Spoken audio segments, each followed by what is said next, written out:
ഇന്ന് രാത്രി നിങ്ങൾ നിങ്ങളുടെ വീട്ടിൽ പോയി കിടക്കുന്നു. 11-നോ 12-നോ ഇന്നത്തെ സമയമൊക്കെ ആരാണ്? 1 മണിക്കോ?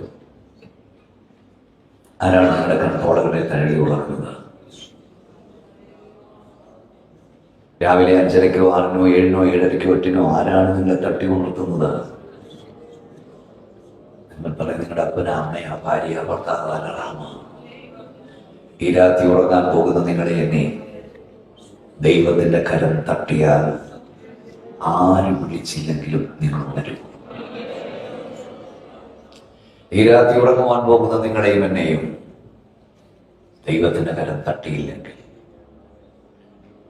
ആര് തട്ടിയാലും ഉണരില്ല. പ്രഭാതം തോറും നമ്മെ തട്ടി ഉണർത്തുന്ന ദൈവത്തിന്റെ കൃപയ്ക്കാണ് ഞാൻ ദൈവത്തെ സ്തുതിക്കുന്നു. ഇന്ന് രാവിലെ നമ്മെ തട്ടി ഉണർത്തിയ ദൈവത്തിന്റെ കൃപയ്ക്കായി കൈ ഉയർത്തിയ വാദവും ശക്തിയോട് വിശുദ്ധാത്മാവ് നമ്മൾ സംസാരിക്കാൻ പ്രാർത്ഥന ഉണ്ടായിരിക്കാം. ഇരമ്യ പ്രവചനം 32-ാം അധ്യായം 27-ാം വാക്യം വീണ്ടും വായിക്കാം. ഇരമ്യ പ്രവചനം.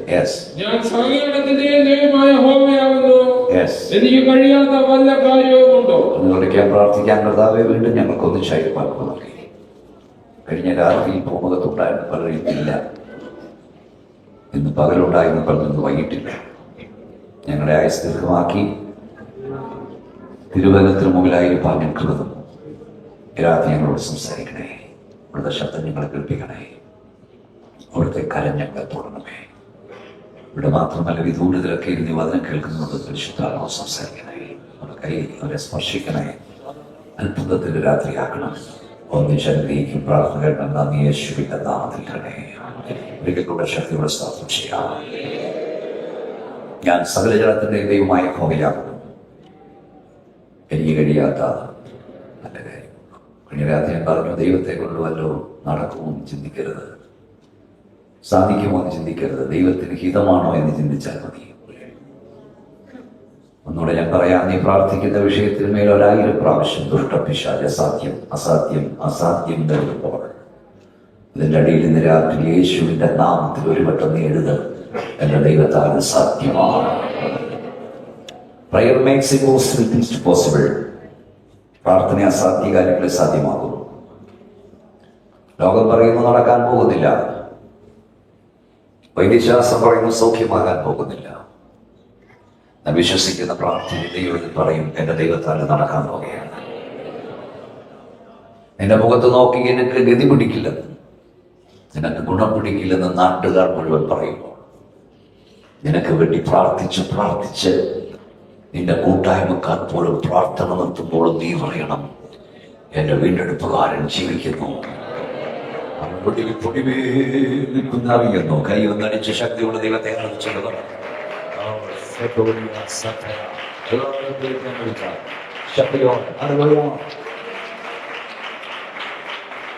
ഞാൻ സകലജനത്തിന്റെയും ദൈവമായ യഹോവയാകുന്നു, എന്നാൽ കഴിയാത്ത വല്ല കാര്യമുണ്ടോ?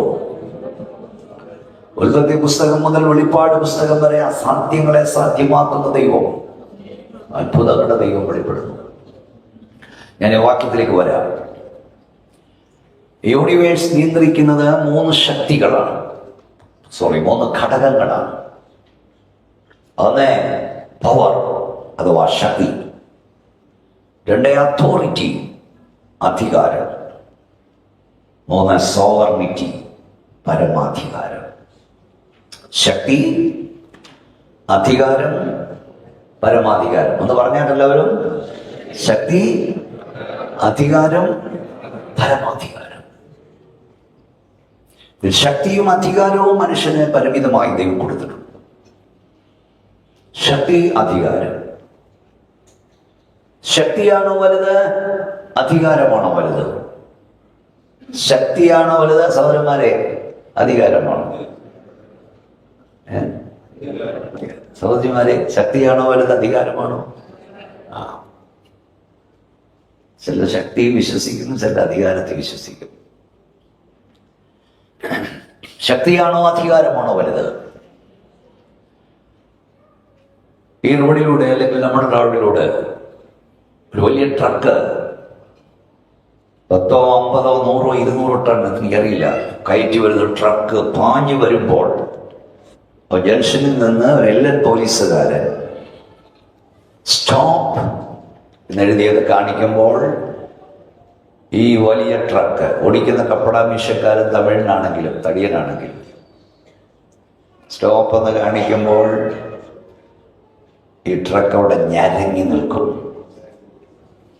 ശക്തി അധികാരത്തിന്റെ മുമ്പിൽ കീഴടങ്ങും. ശക്തിയേക്കാൾ വലുത് അധികാരമാണ്. രാത്രി ഹോളിൽ ആരാധിക്കുന്ന ദൈവമക്കളെ, പിശാചിന് ശക്തിയുണ്ടെങ്കിൽ അവരുടെ മേൽ അധികാരമുള്ള ഒരുവനുണ്ട്. സ്വർഗ്ഗത്തിലും ഭൂമിയിലും സകല അധികാരവും എനിക്ക് നൽകപ്പെട്ടിരിക്കുന്നു. ഈ പിശാചിനെ പേടിക്കേണ്ട, അവന്റെ മേൽ നമ്മുടെ ദൈവത്തിന് അധികാരമുണ്ട്.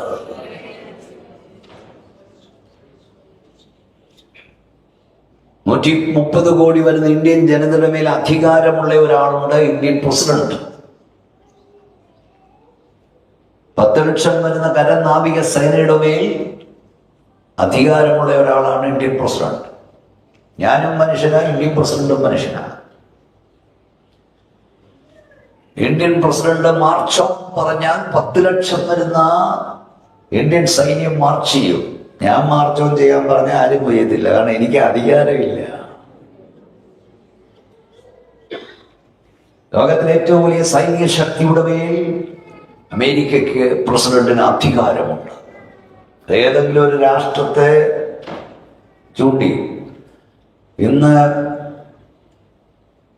12:10 അതിനെ ആക്രമിച്ച് റിപ്പോർട്ട് നൽകണമെന്ന് പറഞ്ഞാൽ അല്ലെങ്കിൽ അറ്റ്ലാന്റിക് മഹാസമുദ്രത്തിലും പസഫിക് മഹാസമുദ്രത്തിലും ഈ സമുദ്രങ്ങളിലും കിടക്കുന്ന കൂറ്റൻ വിമാനവാഹിനി കപ്പലുകളിൽ നിന്ന് വിമാനങ്ങൾ ഉയർന്നു പോകും പറഞ്ഞാൽ മതി.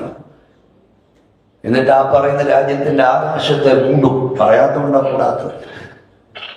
ഇപ്പം തന്നെ പോണോ, നാളെ ആയാലും പോരായി നോക്കത്തില്ല. എന്തിനാ ഇപ്പം പോകുന്നോ? പ്രസിഡന്റിന് അധികാരമുണ്ട്. ട്രംപ് പറഞ്ഞാൽ പൊങ്ങും, ഒബാമ പറഞ്ഞാൽ പൊങ്ങില്ല. കാരണം ഒബാമയ്ക്ക് മുമ്പ് അധികാരം ഉണ്ടായിരുന്നു, ഇപ്പം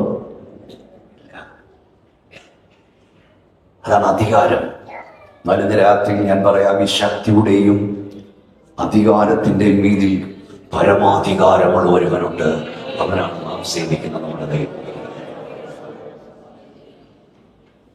12:10 ഒരു രാജ്യത്തെ ആക്രമിക്കാൻ ഓർഡർ ഇടുന്ന, അല്ലെ 12 മണിക്ക് അല്ലെ 1 മണിക്ക് ഇടുന്ന ഏത് പ്രസിഡന്റ് ആയാലും ആ പ്രസിഡന്റിനെ അദ്ദേഹത്തിന്റെ കൊട്ടാരത്തിൽ എത്തി ഒരു സെക്യൂരിറ്റിയുടെയും അനുവാദമില്ലാതെ മരണത്താൽ അറസ്റ്റ് ചെയ്യാൻ അധികാരമുള്ള ഒരുവനുണ്ടെങ്കിൽ അവനാണ് നാം സേവിക്കുന്ന സർവശക്തനായ ദൈവം.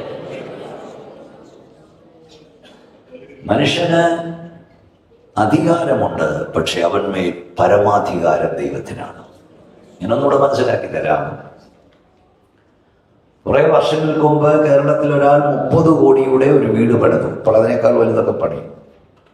അന്ന് മനോരമയിൽ വന്നു 30 കോടിയുടെ വീട്, കേരളത്തിലെ ഏറ്റവും വലിയ വീട്. ആ ഫോട്ടോ വെട്ടിയെടുത്ത് വെച്ചിട്ട് ഞാൻ അത് അണ്ടിയിൽ എഴുതി, നിനക്ക് 30 കോടിയുടെ വീട് പണിയാം, പക്ഷെ ഒരു രാത്രി അതിൽ ഉറങ്ങണോ എന്ന് തമ്പുരാൻ തീരുമാനിക്കും. അതാണ് കുഞ്ഞെ പരമാധികാരം. അവനെ മനസ്സിലാകുന്നുണ്ടോ? മോനെ മനസ്സിലാകുന്നുണ്ടോ? നിനക്ക് ഡോക്ടറാകാം, പക്ഷെ ഒരു ദിവസം പ്രാക്ടീസ് ചെയ്യണോ എന്ന് തമ്പുരാൻ തീരുമാനിക്കും.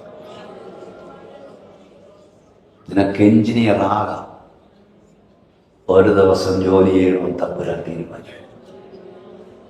നിനക്ക് പ്രൊഫസറാകാം, ഒരു ദിവസമെങ്കിലും നീ എഴുന്നേറ്റ് നിന്ന് ക്ലാസ് എടുക്കണമെന്ന് അവിടെ തീരുമാനിക്കുക. പരമാധികാരി ദൈവമാണ്. വർഷങ്ങൾക്ക് മുമ്പ് ഞാൻ 91 മുതൽ ഇവിടെ പ്രസംഗിക്കാൻ വരാൻ തുടങ്ങി. വർഷങ്ങൾക്ക് മുമ്പ്. അന്നത്തെ ഗൾഫ് രാജ്യവും രീതിയും ആരാധനയും ഒന്നും അല്ലെന്ന്. പൊളിറ്റിക്സ് ചർച്ചിൽ പ്രസംഗിക്കുമ്പോൾ എനിക്ക് ഈ പ്രസംഗത്തിനിടെ സ്തോത്രാഴ്ച എടുക്കുന്ന ഇഷ്ടമല്ല. ഒന്നും ഇവിടെ അതിലെ സ്തോത്രാഴ്ച ഇല്ലാത്തതിനാലേ സ്തോത്രം. അപ്പോൾ അവരെന്നോട് പറഞ്ഞ ഇടയിൽ ഒരു സ്തോത്രാഴ്ച എടുക്കണം. എനിക്കിഷ്ടമല്ല, ഞാൻ എന്തിനാണ് അവർ പറഞ്ഞു കേട്ട് ഞാൻ ഞെട്ടിപ്പോയി. 26 വയസ്സ് പ്രായമുള്ള ചെറുപ്പക്കാർ ഇവിടെ വന്നു. വിസിറ്റിംഗ് വിസ വന്നതാ. 3 മാസം അലഞ്ഞൊരു വിസ കിട്ടി. അവർ കയറി ജോലി ചെയ്തു. 28-ാം ദിവസം കാർഡിയാക് അറസ്റ്റ് വന്നു. ഡെഡ് ബോഡി കൊണ്ടുപോകാൻ സ്വതന്ത്രാഴ്ച ബന്ധുക്കോസ് യാക്കോക്കാരൻ. ഇത്രയേ ഉള്ളൂ കുഞ്ഞെ. ഒന്ന് കണ്ടുകൊണ്ട് നമുക്ക് ചിന്തിപ്പാനില്ല, പ്രശംസിപ്പാനില്ല. ദൈവത്തെ മാറ്റി നിർത്തിയാൽ നമ്മൾ സീറോയാണെന്ന് കൊടുക്കണം. അതുകൊണ്ടാണ് ഞാൻ പറഞ്ഞത്, ഈ ആരാധനയും മുടക്കി, സൺഡേ സ്കൂളും മുടക്കി, ദൈവത്തെ വിളിക്കുന്നത് മുടക്കി നീ കൂടെ ഓടി നടന്നിട്ടൊന്നും ഒരു കാര്യമില്ല. Without Christ you are a zero. With Christ you are a hero. ദൈവത്തെ കൂടാതെയുള്ള നിന്റെ സകല പ്രയത്നങ്ങളും വ്യർത്ഥമാണ്. പരമാധികാരി നമ്മുടെ ദൈവമാണ്. സ്വർഗത്തിലും ഭൂമിയിലും സകല അധികാരവും നൽകപ്പെട്ടവൻ നമ്മുടെ വാഴ്ത്തപ്പെട്ട കർത്താവാണ്. അവന്റെ മുമ്പിൽ നിൽക്കാൻ ത്രാണിയുള്ള ഒരു അന്ധകാര ശക്തിയുമില്ല. അവന്റെ മുമ്പിൽ നിൽക്കുവാൻ ത്രാണിയുള്ള ഒരു നേതാവുമില്ല. അവന്റെ നാമം പൊള്ളുകളുടെയും അധോലോകരുടെയും മുഴങ്കാൽ മടങ്ങുന്ന നാമമാണ്. അവന്റെ നാമം അത്ഭുത നാമമാണ്. അവന്റെ നാമം അതിശയ നാമമാണ്. അവന്റെ നാമം ഭൂതങ്ങളോടുന്ന നാമമാണ്. ആ നാമത്തിൽ ഉയർത്തിയിട്ട് ശക്തിയോടെ വാങ്ങുന്നത് നമ്മുടെ ഉയർത്തിച്ചാണ് വാങ്ങുന്നതാണ്. ശക്തിയുടെ ഭാഷകളിൽ ശ്രമിച്ചാണ്. എല്ലാ നാമത്തിനും മേലായ നാമമാണ് യേശുവിന്റെ നാമം. അവന്റെ നാമത്തിൽ സ്വർഗ്ഗങ്ങളുടെയും ഭൂലോകങ്ങളുടെയും അലോലോകങ്ങളുടെയും നിരന്തരം മടങ്ങും ശക്തിയോടെ. ഹല്ലേലൂയ.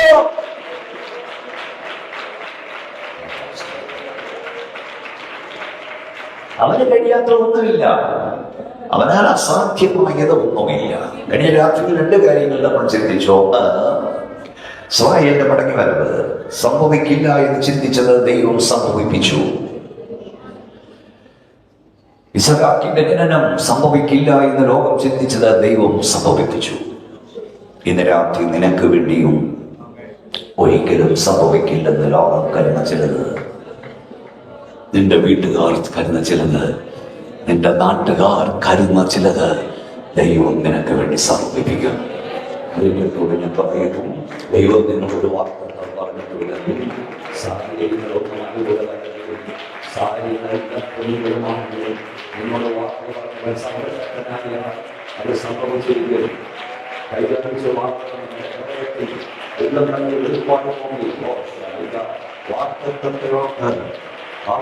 ദൈവത്തിന്റെ വാർത്തത്വമാണെന്ന് സംഭവിക്കുന്നത് പറ. എന്നോട് വന്ന് ദൈവ വാർത്തത്വം നിവർത്തിക്കപ്പെടുന്നത് പറ. എന്റെ കണ്ണിന്റെ മുമ്പിൽ അവർ നിവർത്തിക്കപ്പെടും.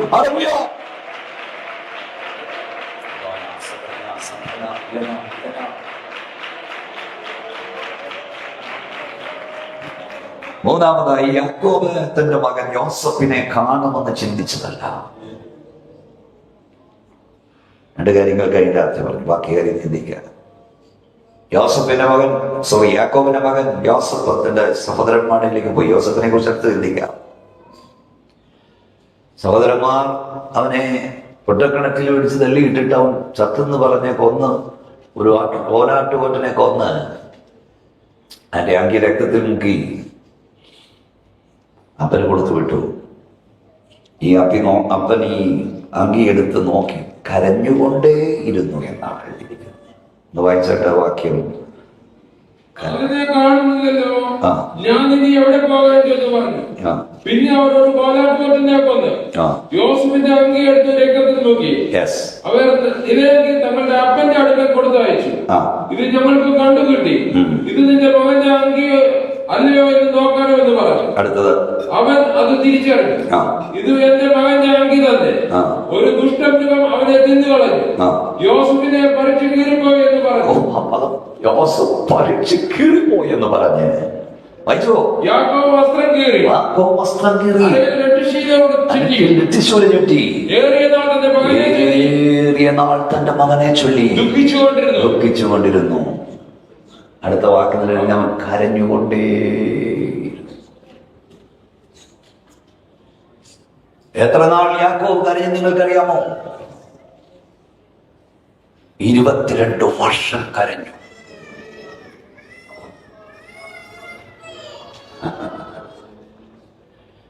യോസഫ് വീട്ടിൽ നിന്ന് ഇറങ്ങുന്നത് 17-ാമത്തെ വയസ്സിലാണ്. ഫറവോൻ അവനെ മന്ത്രിയാക്കുന്ന 30-ാമത്തെ വയസ്സിലാണ്. 17, 13, 30, 13 വർഷം.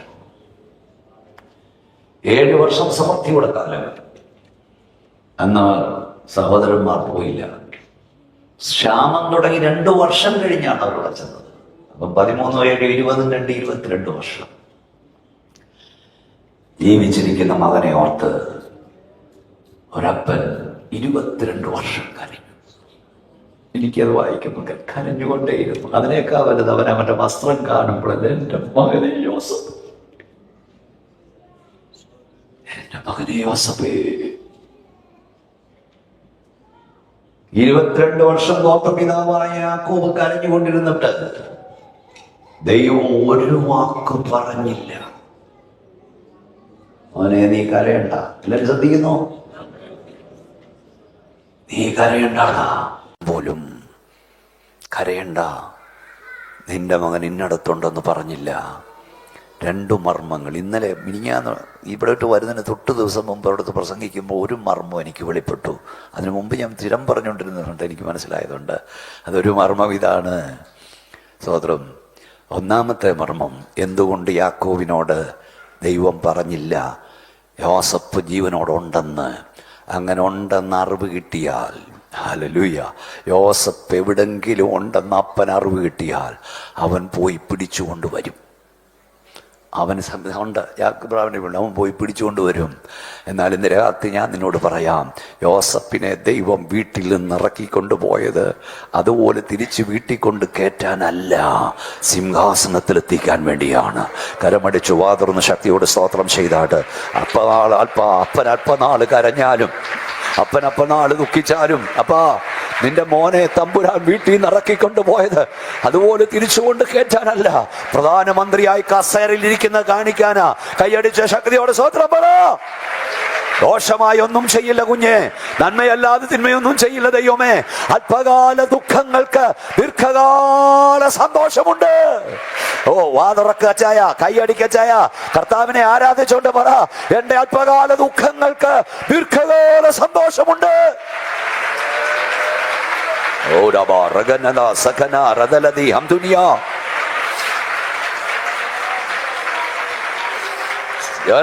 കഴിഞ്ഞ ദിവസം എനിക്ക് വെളിപ്പെടുത്തി കിട്ടിയ മറ്റൊരു കാര്യം, ഒരുപക്ഷെ നിങ്ങൾക്ക് നേരത്തെ കിട്ടി കാണും.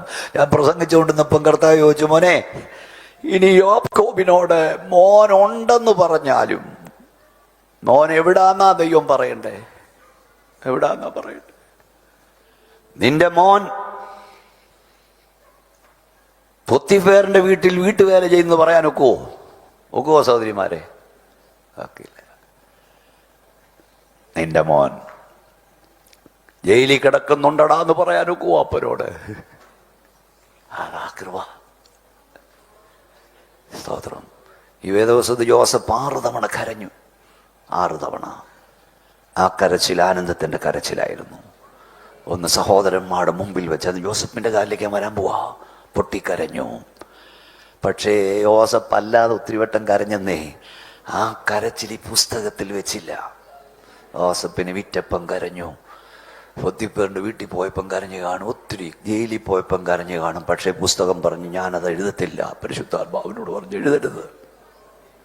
അവന്റെ വേദനയുടെ കണ്ണുനീരുകൾ ഇവിടെ എഴുതരുത്. പക്ഷെ അവൻ ആനന്ദത്തിന്റെ കണ്ണുനീരുകൾ എഴുതി വെക്കണം. ഇന്ന് രാത്രി ഞാൻ പറയാം, നിന്റെ കണ്ണുനീർ എഴുതാതെ വിട്ടിട്ടുണ്ടെങ്കിലും അവന്റെ തുരുത്തിയിലുണ്ട്. എഴുതാത്ത കണ്ണുനീരുകൾ പോലും അവന്റെ തുരുത്തിയിലുണ്ട്. വാ തുറന്ന് ശക്തിയോട് സ്തോത്രം പറഞ്ഞുകൊണ്ട് പറ. എഴുതപ്പെടാതെ പോയ കണ്ണുനീരുകളും അവന്റെ തുരുത്തിയിലുണ്ട് കുഞ്ഞെ. നിന്റെ കരച്ചിലുകൾ അവൻ കാണാതിരിക്കുന്നില്ല. നീ വേദനയോട് കരഞ്ഞതൊക്കെ എഴുതാൻ വിട്ടുപോയെങ്കിലും നിന്റെ പ്രതിക്രിയ കണ്ട് നീ ആനന്ദിക്കും. ആനന്ദത്തിന്റെ കണ്ണുനീർ ദൈവം എഴുതാതെ പോകില്ല. സ്തോത്രം. അവസാനം യാക്കോബ് പറഞ്ഞു, യോസേഫിന്റെ കൂടെയില്ല, ബെന്യാമീനെ നിങ്ങൾ കൊണ്ടുപോകുന്നു. എന്നെ തൊട്ടടുത്ത വാക്യം ഞാൻ എഴുതുന്നില്ലേ, നിങ്ങൾ എന്നെ മക്കളില്ലാത്തവനാക്കുന്നു. നിങ്ങൾക്കറിയാം അതിൻ്റെ അർത്ഥം ഇതാണ്. എന്നെ നോക്കിയാട്ട് യാക്കോബ് എന്ന ഗോത്രപിതാവ് 22 വർഷം കരഞ്ഞു. ചിലപ്പം ദീർഘകാലം ചില കാര്യങ്ങൾക്ക് വേണ്ടി കരയേണ്ടി വരും കേട്ടോ.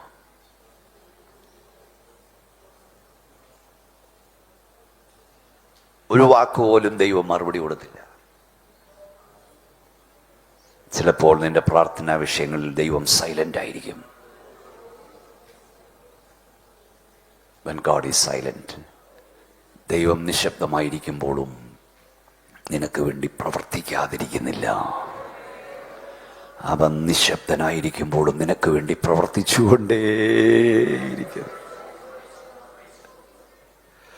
വലിയൊരു ദൈവപ്രവൃത്തിയുടെ ആരംഭമായിരിക്കും ഇപ്പോഴത്തെ നിശബ്ദത. നിന്റെ കണ്ണുനീരിന് മുമ്പിൽ, പ്രാർത്ഥനയുടെ മുമ്പിൽ ദൈവം നിശബ്ദമായിരിക്കുന്നെങ്കിൽ ഒരു വലിയ ദൈവപ്രവൃത്തി ആരംഭിക്കാൻ പോകുന്നു. വിശ്വാസത്തോട് കരമുയർത്തിക്കോ. സഭയ്ക്ക് വേണ്ടി കരയുന്ന ആരെങ്കിലും ഇതിനകത്തുണ്ടോ? ആത്മാക്കൾക്ക് വേണ്ടി കരയുന്ന ആരെങ്കിലും ഇതിനകത്തുണ്ടോ? തലമുറകൾക്ക് വേണ്ടി കരയുന്ന ആർക്കെങ്കിലും ഇവിടെ ഉണ്ടോ? പരിശുദ്ധാത്മാവ് ഞാൻ പ്രവചിക്കുകയാണ്, വലിയൊരു ദൈവപ്രവൃത്തിയുടെ ആരംഭം, വലിയൊരു ദൈവപ്രവൃത്തിയുടെ ആരംഭം. ഒരു കൊടിയ മുഴക്കം നിനക്ക് കേൾക്കാം. കൈപ്പത്തി പോലൊരു മേഘമേ നീ കാണുന്നുണ്ടെങ്കിലും ഒരു വലിയ മഴ, ഒരു വലിയ മഴയുടെ മുഴക്കം നിനക്ക് കേൾക്കാം. വിശ്വാസത്തോടെ സ്തോത്രം പറഞ്ഞു, കൈകളടിച്ചോ, അന്യഭാഷ ദൈവത്തെ സ്തുതിച്ചോ. ഒരു കൈപ്പത്തി പോലെ മേഘമേ ഞാൻ കാണുന്നുള്ളൂ, പക്ഷെ ഒരു പെരുമഴ ഞാൻ പ്രതീക്ഷിക്കുന്നു.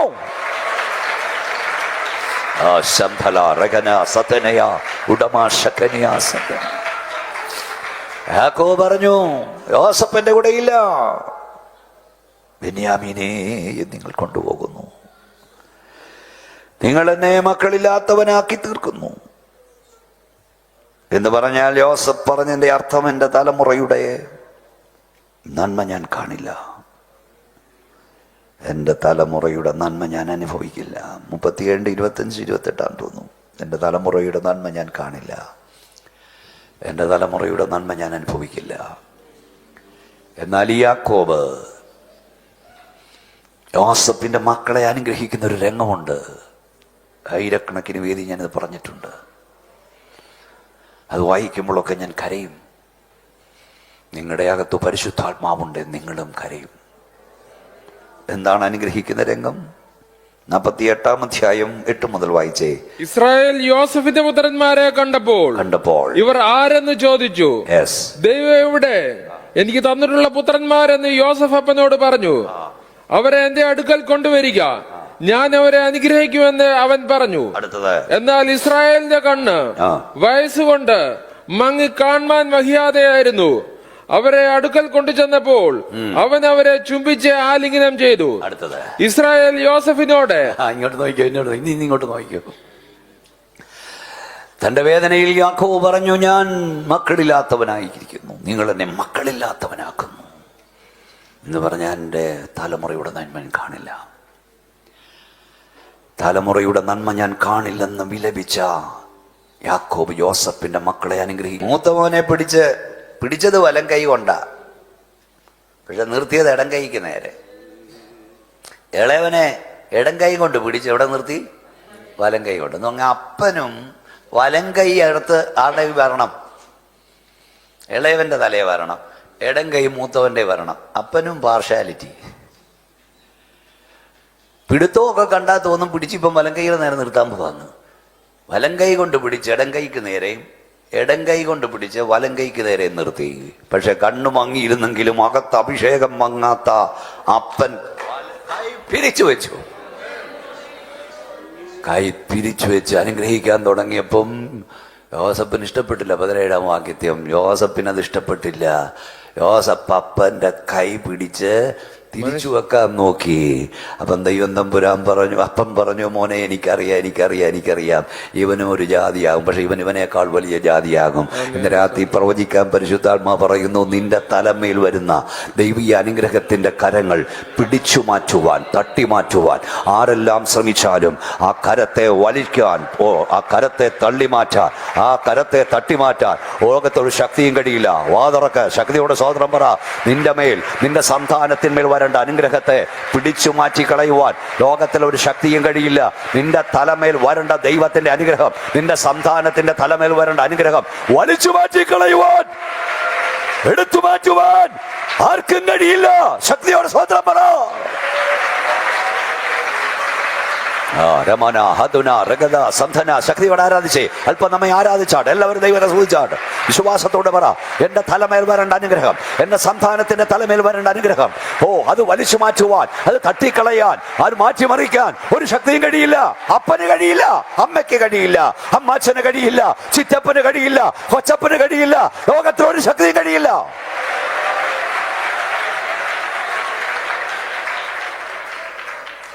സ്തോത്രം, സ്തോത്രം. കൈ ഉയർത്തി ദൈവത്തെ സ്തുതിച്ചാട്. അപ്പോൾ യാക്കോബ് തന്റെ മകൻ യോസഫിനെ കാണുമെന്ന് കരുതിയതല്ല, ദൈവം കാണിച്ചു. അസാധ്യങ്ങളെ അവൻ സാധ്യമാക്കി തീർക്കും. യോസഫ് മന്ത്രിയാകുമെന്ന് ആരും പ്രതീക്ഷിച്ചില്ല. സഹോദരന്മാരോ അപ്പനോ ആരും പ്രതീക്ഷിച്ചില്ല. യോസഫ് ആദ്യത്തെ സ്വപ്നം കണ്ടപ്പോൾ അവനെക്കുറിച്ച് എഴുതിയിരിക്കുന്നവർ അവനെ പകച്ചെന്നാണ്.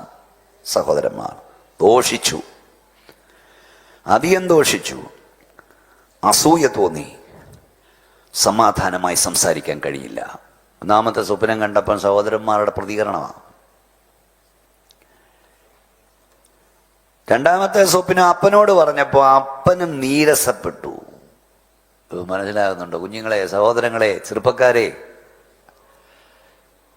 പലരും എന്നോട് പറയാറുള്ളത് പ്രോത്സാഹിപ്പിക്കുന്നില്ലെന്ന്. ആരും പ്രോത്സാഹിപ്പിക്കുന്നില്ല, ആരും കൈത്താങ്ങൽ തരുന്നില്ല. ഞങ്ങൾക്കൊക്കെ ആരും ഒന്നും തന്നല്ല. അയ്യോ, ഞങ്ങളൊക്കെ കടന്നു വന്ന് പത കേട്ടാൽ നിങ്ങൾ ഞെട്ടിപ്പോവും. മക്കളെ, ആരും പ്രോത്സാഹിപ്പിച്ചില്ലെങ്കിലും, ആരും കൈത്താങ്ങൽ തന്നില്ലെങ്കിലും ദൈവം നിന്നെ എത്തിക്കേണ്ടിടത്ത് എത്തിക്കും. ഇന്നലെ ഞാൻ ഇങ്ങോട്ട് കയറി വന്നുകൊണ്ട് ഞാൻ പറഞ്ഞു, ഒരു വേർപാടുകാരൻ കൊച്ചൻ എന്ന് വന്നിട്ട് കൈ പിടിച്ചിട്ട് പറഞ്ഞു, കരഞ്ഞു. പാസ്റ്ററേ, ഞാൻ കരഞ്ഞുകൊണ്ട് കേട്ടൊരു ദൂതുണ്ട്. അത് എവിടെല്ലാം ആരെല്ലാം വെട്ടിട്ടാലും തമ്പുരാൻ ടിക്കിട്ടാൽ നീ എത്തേണ്ടിടത്ത് എത്തിയിരിക്കും. ഒന്ന് കൈയടിച്ച് ശക്തിയോട് സ്തോത്രം പറഞ്ഞുകൊണ്ട് പറ, എന്നെ എൻ്റെ കുഞ്ഞുങ്ങളെ എവിടുന്നൊക്കെ ആരൊക്കെ വെട്ടിയാലും,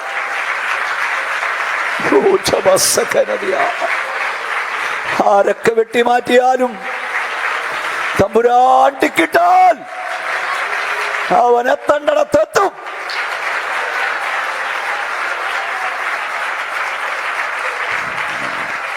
അതുകൊണ്ട് ഇപ്പൊ എത്രയോ പ്രോത്സാഹനം ഉണ്ട്, ദൈവകൃപ, എത്രയൊക്കെ സാഹചര്യങ്ങൾ നമുക്കുണ്ടല്ലോ അല്ലേ. ഇതൊക്കെ ദൂതാ. നീ പ്രസംഗിക്കുമ്പോൾ, ആദ്യമേ നീ പ്രസംഗം നടത്തുമ്പോൾ, നീ നന്നായൊരു പ്രബോധനം നടത്തുമ്പോൾ, അല്ലെങ്കിൽ നീ ഒരു പാട്ട് എഴുതുമ്പോൾ, ഒരു പാട്ട് പാടുമ്പോൾ, ഒരു നല്ല എസ്സേ എഴുതുമ്പോൾ, ആരും അപ്രീഷിയേറ്റ് ചെയ്തില്ലെന്ന് വരും, വിലയപേക്ഷ പറഞ്ഞില്ലെന്ന് വരും, കൈയടിച്ചില്ലെന്ന് വരും. ഒക്കെ കിട്ടിയാൽ നല്ല കാര്യം. നിരാശപ്പെട്ടു പോകരുത്. ചെറുപ്പക്കാരുടെ ഞാൻ പറഞ്ഞു, നിരാശപ്പെട്ടു പോകരുത്. യോസഫ് ആദ്യത്തെ സ്വപ്നം കണ്ടപ്പോൾ ആരും ബലോപേക്ഷ പറഞ്ഞില്ല. അവനെ ദോഷിച്ചു, അവനെ പകച്ചു, അവനോട് സമാധാനമായി സംസാരിക്കാൻ പോലും കഴിഞ്ഞില്ല. പക്ഷേ യോസഫ് സ്വപ്നം കാണുന്ന നിർത്തിയില്ല. അവൻ സ്വപ്നം കണ്ടുകൊണ്ടേയിരുന്നു. ഓ റുഡാമറഗോനിയ, നീ സ്വപ്നം കാണുന്ന നിർത്തരുത് കേട്ടോ കുഞ്ഞെ. നീ ദർശനം കാണുന്ന നിർത്തരുത്, പ്രസംഗിക്കുന്ന നിർത്തരുത്, പ്രവചിക്കുന്ന നിർത്തരുത്. ഓ കൈയടിച്ച് സ്തോത്രം പറഞ്ഞുകൊണ്ട് പറ, എഴുത്ത് നിർത്തരുത്, പാട്ട് നിർത്തരുത്. ദർശനം യോസഫിനെ പൊട്ടക്കണ്ണിലിട്ടു, ദർശനം യോസഫിനെ കാരാഗിലിട്ടു, ദർശനം യോസഫിനെ അടിപ്പണി ചെയ്യിപ്പിച്ചു. എന്നാൽ അതേ ദർശനം യോസഫിനെ സിംഹാസനത്തിച്ചു. ശക്തിയോടെ ശക്തിയോടെ ശക്തിയോടെ സ്തോത്രം പറ.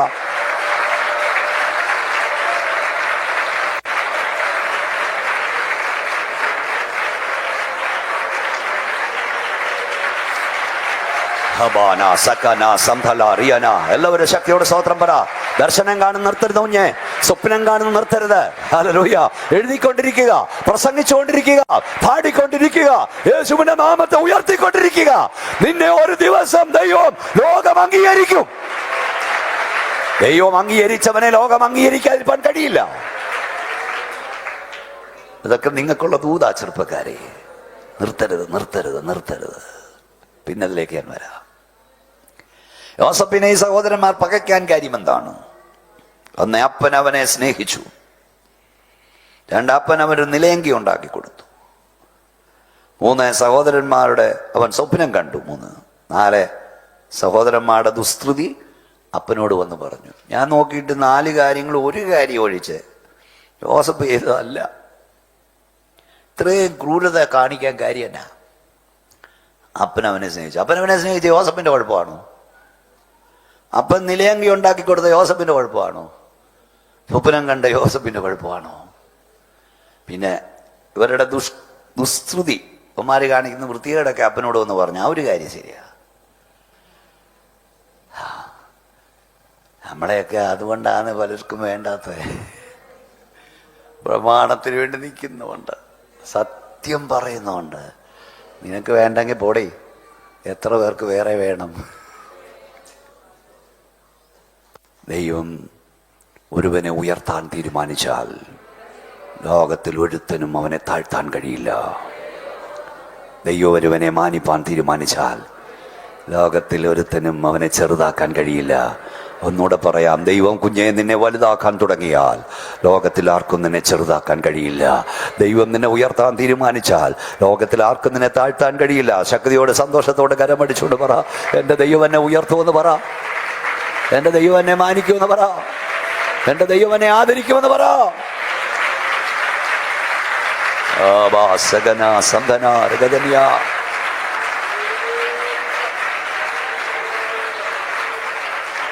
സ്വപ്നം കണ്ടത് അവന്റെ കുഴപ്പമല്ല, സ്വപ്നം ദൈവം കൊടുത്തതാ. ആ സ്വപ്നത്തിൽ അവൻ രാജാവാകും, അവൻ മന്ത്രിയാകും, അവനെ സൂര്യനും ചന്ദ്രനും 12 നക്ഷത്രങ്ങളും നമസ്കരിക്കും. യോസഫിന്റെ കറ്റ എഴുന്നേറ്റ് നിന്നു, മറ്റു 11 കറ്റ കുഞ്ഞു വീണു കിടക്കുന്നു. ഇത് പറഞ്ഞതോടുകൂടി അമ്മമാർക്ക് പിടിച്ചില്ല. അവർ അവനെ ദോഷിച്ചു, പകച്ചു, അധികം ദോഷിച്ചു. അസൂയ തോന്നി, സമാധാനമായി സംസാരിക്കാൻ കഴിഞ്ഞില്ല. യോസഫ് തൻ്റെ സഹോദരന്മാരെ അന്വേഷിച്ചു പോകുമ്പോൾ അവർ ചെയ്തത്, യോസഫിനെ ദൂരമേ കണ്ടപ്പോൾ അവർ പറഞ്ഞു, ഇതാ സ്വപ്നക്കാരൻ വരുന്നു. അതാന്ന് തോന്നുന്നു 37 ഇതാ സ്വപ്നക്കാരൻ വരുന്നു. 25 വാക്യം. അവന്റെ സ്വപ്നം എന്താകും നമുക്ക് കാണാം. നമുക്ക് അവനെ പിടിച്ച് ഇതാ സ്വപ്നക്കാരൻ വരുന്നു, വരുവീൻ, നാം അവനെ കൊന്ന് ഒരു കുഴിയിലിട്ട് കളക. അടുത്ത പദം ഇട്ടേ, അവനെ തിന്നുകളഞ്ഞുവെന്ന് പറയാം. അവന്റെ സ്വപ്നങ്ങൾ അവന്റെ സ്വപ്നങ്ങൾ എന്താകുമെന്ന് നമുക്ക് കാണാമല്ലോ എന്ന് തമ്മിൽ പറഞ്ഞു. അവന്റെ സ്വപ്നം ഒന്ന് കാണാം. അടുത്ത വാക്യം ഒരു ഇടപെടൽ അതിലേക്ക് വരാം. രൂപയും കേട്ടിട്ട് പറഞ്ഞു, വരുത്തണ്ട, നമുക്ക് അവനെ അവരുടെ കയ്യിൽ നിന്ന് വിടുവിച്ചു. അവരുടെ കയ്യിൽ നിന്ന് അവനെ വിടുവിച്ച് അതെല്ലാം കൂടെ വായിച്ചോണ്ട് നേരമില്ല. അപ്പം അപ്പൻ്റെ അടുക്ക കൊണ്ടുവന്ന പുള്ളി വിചാരിച്ചു. എന്നിട്ട് പറഞ്ഞു, നമുക്ക് നമ്മുടെ സഹോദരനെ കൊല്ലണ്ട, അതാണ്ട് ആ പൊട്ടക്കിണറ്റ് അവനെ എന്ത് ചെയ്യാം, അവിടെ ഇട്ടേക്കാം, അവൻ അവിടെ കിടന്ന് ചാകട്ടെ. പൊട്ടക്കിണറ്റിൽ കിടന്ന് വെള്ളവും കിട്ടത്തില്ല, ആരും കിട്ടത്തില്ല, ഇവിടെ കിടന്ന് ചാകട്ടെ. അത് യോസഫിനെ പൊട്ടക്കിണറ്റിലിട്ടത്. ആദ്യം കൊല്ലാനായിരുന്നു പ്ലാന്. അതിലേക്ക് ഞാൻ വരാം. ഇപ്പോൾ ഒരിടപെടൽ രൂപത്തിൽ രൂപൻ പറഞ്ഞു, കൊല്ലണ്ട, നമുക്ക് കൊല്ലണ്ട. ഇന്ന് രാത്രി ഞാൻ പറയാം, നിനക്ക് വേണ്ടി ദൈവം ആരേലും ഒക്കെ ഒരുക്കും. പോരാ, വാതുറക്കം, നിനക്ക് വേണ്ടി ദൈവം തക്ക സമയത്ത് ഇടപെടുവാൻ ആരെങ്കിലും ഒക്കെ ഒരുക്കും. റോബയും പറഞ്ഞു, നമുക്ക് കൊല്ലണ്ട. ഞാൻ കഴിഞ്ഞ ദിവസം മറ്റൊരു യോഗം പ്രസംഗിക്കുമ്പോൾ TV പ്രഭാഷണം ഞാൻ പറഞ്ഞു, അല്പകാലം നിനക്കാരുമില്ലെന്ന് തോന്നും, എന്നാൽ നിനക്കാരുമില്ലാതെ വരികയില്ല. ദൈവം ആരെയെങ്കിലും നിനക്ക് വേണ്ടി ഒരുക്കും. കൈ ഉയർത്തി വാതുറന്ന് പറ, എൻ്റെ ദൈവം എനിക്ക് വേണ്ടി ആരെങ്കിലും ഒരുക്കും. പപ്പച്ചന്മാര് പറ, അമ്മച്ചിമാര് പറ, മക്കള് നോക്കിയില്ലേലും മരുമക്കള് നോക്കിയില്ലേലും അമ്മാച്ചൻ നോക്കിയില്ലേലും ആരെങ്കിലും ദൈവം ഒരുക്കും. കൈ ഉയർത്തി കൈയടിച്ച് ശക്തിയോടെ സ്തോത്രം പറഞ്ഞു പറ, എനിക്കാരുമില്ലാതെ വരില്ല. ദൈവത്തെ സേവിക്കുന്ന യുവജനേ, നിനക്കാരുമില്ലാതെ വരില്ല. ദൈവം ആരെയെങ്കിലും നിനക്കായി ഒരുക്കും. ദൈവത്തിന്റെ ഇടപെടൽ കണ്ടോ? ഇന്ന് രാത്രി ഞാൻ പറഞ്ഞതേ ഉള്ളൂ. ഇവിടെ നിന്നപ്പം നിനക്ക് വേണ്ടി ദൈവം ചിലപ്പോൾ പരോക്ഷമായ ഇടപെടൽ നടത്തും, ചില സന്ദർഭങ്ങളിൽ പ്രത്യക്ഷമായ ഇടപെടൽ നടത്തും. സ്വതന്ത്രം. യോസഫിനെ പൊട്ടക്കടലിട്ടത് സിംഹാസനത്തിക്കാനല്ല, രാജാവാക്കാനല്ല. അവൻ അവിടെ കിടന്ന് ചാകട്ട്, നമുക്ക് പ്രശ്നമില്ലല്ലോ. ഡാങ്കി ഊരി കോലാട്ടുകോട്ടിനെ കൊന്ന് അപ്പന് കൊടുത്തു വിട്ടു, ചത്തെന്നും പറഞ്ഞ് ഒരു ഹംസമൃഗവനെ കടിച്ചു കീറി കൊന്നു, പറിച്ചു കീറിപ്പോയി. അതൊക്കെ ചങ്കിന് കൊള്ളുന്നതല്ലേ. എൻ്റെ കുഞ്ഞിനെ പറിച്ചു കീറി. പിന്നെ മക്കളെല്ലാം കൂടെ ഒരുക്കി കൊടുത്ത ഇവനെ പൊട്ടക്കിണിലിട്ടത് രാജാവാകാനല്ല, സിംഹാസനത്താനല്ല. അവിടെ കിടന്ന് വെള്ളം കുടിക്കാതെ ഭക്ഷണം, എന്നിട്ട് അവൻ കൊണ്ടുവന്ന് നാണമില്ല ഇവന്മാരെല്ലാം അവിടെ തിന്നുക. ഇവന്മാർ തിന്നുമ്പോൾ നടന്ന് ഇപ്പോൾ വിഷയം പഠിക്കുന്ന 2 ദിവസം എടുക്കണം. ഞാൻ ഈ അടുത്ത കാലത്ത് ഓസപ്പ് യേശു ക്രിസ്തു താരതമ്യം നമ്മൾ മൊത്തം കരയും. അത് വേറെ ലെവലാണ്, അതിലേക്ക് പോകുന്നില്ല ഇപ്പം. സ്വത്രവും ഇവന്മാർ തിന്നുക. യോസഫ് കിടന്ന് ചാകുമെന്നാ വിചാരിച്ച് ഇന്ന് രാത്രിയിൽ ഹാളിൽ വന്ന നിന്നോട് ഓരോരുത്തരോടും പരിശുദ്ധാത്മ പ്രവചിക്കുക. ദൈവവൈതലേ, നിന്റെ ദർശനമില്ലാതാക്കാൻ, നിന്റെ സ്വപ്നമില്ലാതാക്കാൻ ദുഷ്ടപിശാചൊരുക്കുന്ന പൊട്ടക്കിണറുകൾ നിന്റെ ദർശന സമാപ്തിയുടെ 1ാമത്തെ വാതിലാക്കി ദൈവം മാറ്റും. നിന്റെ തലമുറയുടെ ദർശനമില്ലാതാക്കാൻ, നിന്റെ ദർശനമില്ലാതാക്കാൻ ദുഷ്ടപിശാചൊരുക്കുന്ന പൊട്ടക്കിണറുകൾ നിന്റെ ദർശന സമാപ്തിയുടെ 1ാമത്തെ വാതിലാക്കി മാറ്റാൻ എൻ്റെ ദൈവത്തിന് കഴിയും. അവിടെ തുടങ്ങുക. ശക്തിയോടെ കരമടിച്ചോ, ആരാധിച്ചോ. അവിടെ തുടങ്ങുക. ദർശന സമാപ്തിയുടെ 1ാമത്തെ വാതിൽ ശക്തിയോടെ. മക്കളെ എല്ലാവരും ദൈവത്തെ ആരാധിച്ചേ, കൈയടിച്ച് ദൈവത്തെ സ്തുതിച്ചേ. ആ മോനെ ഒന്ന് വിളിച്ചേ, അവനെ ഒന്ന് വിളിച്ചേ. നിന്നെയാ വിളിച്ചേ. കൈയടിക്ക. എല്ലാവരും ദൈവത്തെ ആരാധിച്ച ശക്തിയോടെ. യേശുവിന്റെ അധികാരമുള്ള നാമത്തിൽ രാത്രി വലിയ ദൈവശക്തി വ്യാപരിക്കട്ടെ, ദൈവശക്തി വ്യാപരിക്കട്ടെ. ഓ, ദർശന സമാപ്തി ആരംഭിക്കുന്നു. നിന്റെ പൊട്ടക്കിണറുകൾ, പിശാചൊരുക്കുന്ന വെള്ളമില്ലാത്ത പൊട്ടക്കിണറുകൾ, ദർശന സമാപ്തിയുടെ 1ാമത്തെ വാതിൽ. വിശ്വസിക്ക.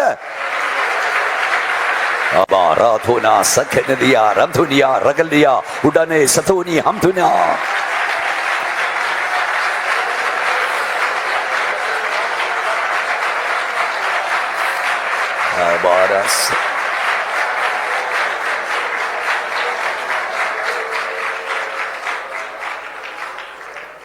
രൂബേൻ ഇടപെട്ടു. അടുത്ത വാക്യം ഒന്ന് വായിച്ചു വെച്ചാൽ, ഞാൻ വായിക്കാതെ പറയാന്ന് വെച്ചാൽ ഒന്ന് വായിക്കി പറയുമ്പോൾ ഇച്ചിരി ശക്തിയ. അടുത്ത അവർ ഭക്ഷണം കഴിപ്പാനിരുന്നപ്പോൾ തലപൊക്കി നോക്കി ഗിലെയാദിൽ നിന്ന് സാമ്പ്രാണിയും സുഗന്ധപ്പശയും സന്നിനായകവും ഒട്ടകപ്പുറത്ത് കയറ്റി മിസ്രൈമിലേക്ക് കൊണ്ടുപോകുന്ന ഇസ്മാലിയരുടെ ഒരു യാത്രാക്കൂട്ടം വരുന്നത് കണ്ടു. അപ്പോൾ യഹൂദ തന്റെ സഹോദരന്മാരോട്, അപ്പോൾ ആരിടപെട്ടു പറയുന്നേ? യഹൂദ. അതാ നിനക്ക് വേണ്ടി ആരെയും ഒക്കെ ദൈവം ഒരുക്കുന്നില്ല. നിന്നെ കൊല്ലാൻ തുടങ്ങുമ്പോൾ സ്വന്തം സഹോദരന്മാർ നിന്റെ ദർശനമില്ലാതാക്കാൻ തുടങ്ങുമ്പോൾ അവരുടെ ഇടയിൽ നിന്ന് ദൈവം ആരെയും ഒരുക്കും. നിന്നെ രക്ഷിച്ച് നിന്റെ പ്രാണനെ രക്ഷിച്ചോടിച്ചൂടാൻ. ലോകത്തിൻ താങ്ങുകൾ നീങ്ങിപ്പോയിടുമ്പോൾ, കൈയടിച്ച് പാടുകേ.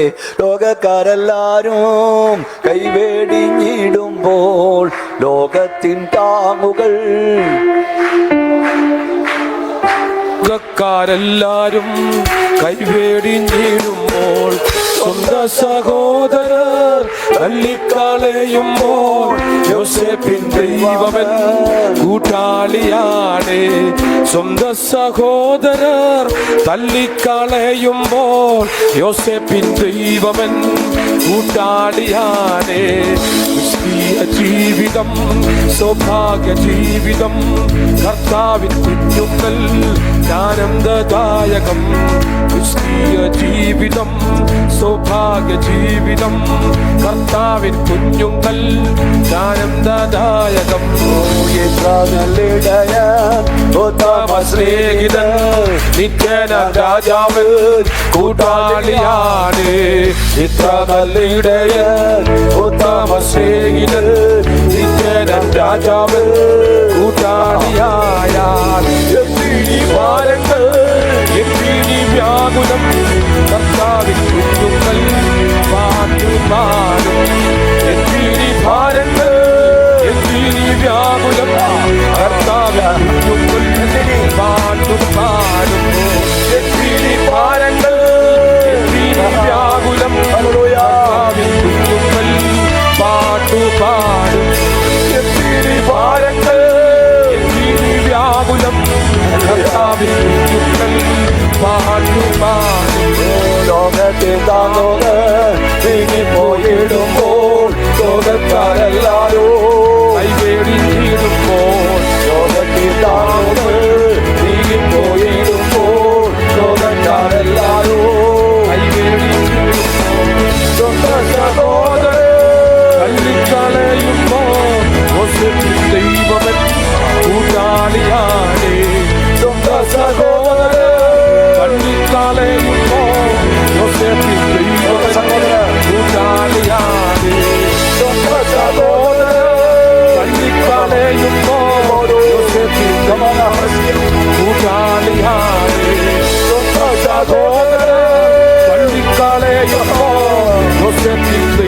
ദൈവമൻ കൂട്ടാളിയാണേ. തള്ളിക്കളയുമ്പോ യോസേഫിൻ ദൈവമൻ കൂട്ടാളിയാണേ. സൗഭാഗ്യ ജീവിതം കർത്താവിൻ കുഞ്ഞുങ്ങൾ ദാനംഗദായകം. ക്രിസ്തീയ ജീവിതം സൗഭാഗ്യ ജീവിതം കർത്താവിൻ കുഞ്ഞുങ്ങൾ ദാനംഗദായകം. വന്നാലും നഷ്ടങ്ങൾ വന്നാലും ക്രിസ്തേശു നായകൻ കൂട്ടാളിയാണേ. കഷ്ടങ്ങൾ വന്നാലും നഷ്ടങ്ങൾ വന്നാലും ക്രിസ്തേശു നായകൻ കൂട്ടാളിയാണേ. യോസേഫിനെ പൊട്ടക്കിണലിട്ട സമയം നോക്കി ആര് വന്നു? മിഥ്യാന കച്ചവടക്കാർ വന്നു. മിഥ്യാന കച്ചവടക്കാർ വഴി പോകുമ്പോൾ തലപൊക്കി നോക്കി. യഹൂദ പറഞ്ഞു, നമ്മൾ മോനെ പ്രൊജക്റ്റ് ചെയ്ത വാക്യം, നമ്മൾ നമ്മുടെ സഹോദരനെ കൊന്ന് അവൻ്റെ രക്തം മറച്ചിട്ട് എന്തുപകാരം? വായിക്കുക അടുത്തത്. നമ്മൾ വരുവീ, നാം അവനെ വിൽക്കുക, നാം അവന്റെ മേൽ കൈവയ്ക്കരുത്, അവൻ നമ്മുടെ സഹോദരനും നമ്മുടെ മാംസവുമല്ലോ എന്ന് പറഞ്ഞു. അടുത്ത വാക്യ, അവന്റെ സഹോദരന്മാർ അതിന് സമ്മതിച്ചു. അവർ വിറ്റു. അപ്പൊ ഞാൻ നിങ്ങളോട് ചോദിക്കട്ടെ, പുള്ളി എവിടെ പോയി? ഏത് പുള്ളിയാ? മറ്റേ പുള്ളി രൂപേനെവിടെ പോയി? എവിടെ പോയി പാസ്റ്റർ? ആ സമയത്ത് രൂപേനെവിടെ പോയി? ആ കാട്ടിൽ ആ മിനിറ്റ് ഭക്ഷണം കഴിച്ചുകൊണ്ടിരിക്കുന്ന സമയത്ത് പുള്ളി എവിടെ പോയി? രൂപേനെ ദൈവം മാറ്റി. സ്തോത്രം പറയാവോ? രൂപേനെ ദൈവം അവിടുന്ന് മാറ്റി. ഞാനതാ പറഞ്ഞ, ഞാൻ പ്രസംഗിക്കുകയല്ല, അങ്ങ് ജീവിക്കുക. കാരണം രൂപേനോടെ ഉണ്ടെങ്കിൽ കച്ചവടം നടക്കത്തില്ല. കച്ചവടം നടന്നില്ലെങ്കിൽ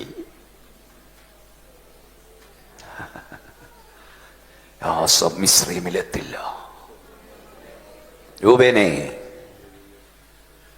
നീ യോസേഫിനെ സഹായിച്ചാൽ പൊട്ടക്കിണറ്റിൽ നിന്ന് പൊക്കിയെടുത്ത് അപ്പൻ്റെ അടുക്ക കൊണ്ടുപോകും. നീ ചെയ്യാൻ പോകുന്ന ഏറ്റവും വലിയ സഹായം യോസേഫിനെ പൊട്ടക്കിണറ്റിൽ നിന്ന് എടുത്ത് അപ്പൻ്റെ അടുക്ക കൊണ്ടുപോകും. എന്നാൽ എൻ്റെ ദൈവം യോസേഫിനെ അന്ന് അവിടെ നിറക്കിയത് തിരിച്ചതുപോലെ കൊണ്ട് കയറ്റാനല്ല. തിരിച്ചതുപോലെ കൊണ്ട് കയറ്റാനല്ല. യോസേഫ് എന്ന കുഞ്ഞു പോയത് ആ 17കാരനെ നീ ദയയില്ലാതെ നിങ്ങളെല്ലാം കൂടെ വലിച്ചിട്ടില്ലേ? പക്ഷെ തമ്പുരാൻ ഇറക്കിയത് സിംഹാസനത്തിക്കാനാ. സ്തോത്രം ശക്തിയോട് പറയാൻ കഴിയുമോ? ഇന്ന് രാത്രിയിൽ ഇവിടെ ദൈവത്തെ ആരാധിക്കുന്ന യുവമക്കളെ, നിന്നെ സഹായിക്കുമെന്ന് നീ ചിന്തിച്ച ചിലർ, നിന്റെ കുഞ്ഞുങ്ങളെ സഹായിക്കുമെന്ന് നീ ചിന്തിച്ച ചിലർ, നിന്റെ പ്രതിസന്ധിയുടെ വേളയിൽ നിനക്ക് കൈത്താങ്ങൽ തരുമെന്ന് ചിന്തിച്ച ചിലരൊക്കെ കാലുമാറിയത്, കൈവിട്ടത്, കൈയൊഴിഞ്ഞത് നിന്റെ നന്മയ്ക്കാ. ഇവരാരുമല്ല നിന്നെ ഉയർത്തിയത്, ഇവരാരുമല്ല നിന്റെ തലമുറയെ സഹായിച്ചത്. സ്വർഗത്തിലെ അപ്പച്ചൻ നിന്റെ തലമുറയെ സഹായിച്ചു. സ്വർഗത്തിലെ ദൈവം നിന്നെ സഹായിച്ചു. എത്ര പേരിനകത്ത് കണ്ണ് നിറഞ്ഞ് ദൈവത്തെ ആരാധിക്കുന്നുണ്ട്? നിനക്ക് വിസ തരാമെന്ന് പറഞ്ഞു വരും, നിന്നെ അവിടെ കൊണ്ടുപോകാന്ന് പറഞ്ഞു വരും, നിന്റെ കുഞ്ഞുങ്ങളെ ഇവിടെ കൊണ്ടുപോകാന്ന് പറഞ്ഞു വരും, മക്കളുടെ കുഞ്ഞുങ്ങളുടെ കല്യാണത്തിന് സഹായിക്കുമെന്ന് പറഞ്ഞവനൊക്കെ കാലുമാറിയെങ്കിൽ നീ ഭാരപ്പെടുവൊന്നും വേണ്ട. ഹല്ലേലൂയ. ഇവരാരുമല്ല നിന്നെ ഉയർത്തിയത്, ഇവരാരുമല്ല നിന്റെ തലമുറയെ ഉയർത്തിയത്, തമ്പുരാൻ ഉയർത്തിയെന്ന് വരണം. കൈയടിച്ച് ശക്തിയോട് സ്തോത്രം പറ മക്കളെ. ഭാരപ്പെടണ്ട. ശക്തിയോട് ആത്മാ നിറവിൽ ദൈവത്തെ സ്തുതിച്ചു.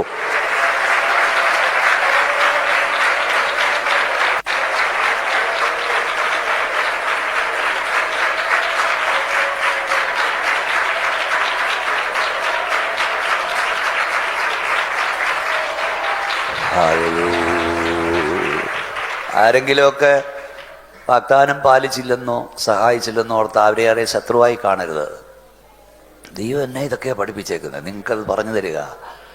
അവനൊന്നും അല്ല, അതിനപ്പുറം ദൈവം വഴി കണ്ടിട്ടുണ്ട്. ചില താമസിച്ചാലും ദൈവം ചില വഴികൾ കണ്ടിട്ടുണ്ട്. ഞാൻ പലയിടത്ത് പറഞ്ഞ് നിങ്ങൾ കേൾക്കുന്നുണ്ട്. എന്നിടെ കർത്താവ് ആർക്കു വേണ്ടി ഇത് പറയുക.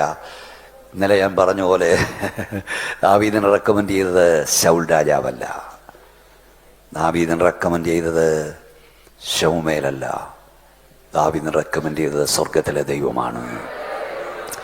നിന്റെ ഏകാന്തതകൾ കുഞ്ഞെ ദൈവത്തിന് കൊടുത്താൽ, ഭൂവിൽ ആരും നിന്നെ റെക്കമെൻഡ് ചെയ്തില്ലെങ്കിലും ദൈവം സമയത്ത് നിന്നെ റെക്കമെൻഡ് ചെയ്യും. ഇംഗ്ലണ്ടിലേക്കോ അമേരിക്കയിലേക്കും ഫ്രാൻസിലേക്കും ജർമ്മനിയിലേക്കോ ഒന്നും ആരും നിന്നെ റെക്കമെൻഡ് ചെയ്യണ്ട.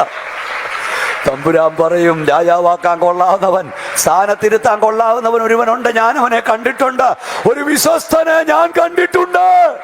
ശക്തിയോട് കരമടിച്ച് ആരാധിച്ചോണ്ട് പറ, ആര് റെക്കമെൻഡ് ചെയ്തില്ലെങ്കിലും നിന്നെയും നിന്റെ തലമുറയെയും ആര് റെക്കമെൻഡ് ചെയ്തില്ലെങ്കിലും റെക്കമെൻഡ് ചെയ്യുന്ന ഒരു ദൈവമുണ്ട്, സ്വർഗമുണ്ട്.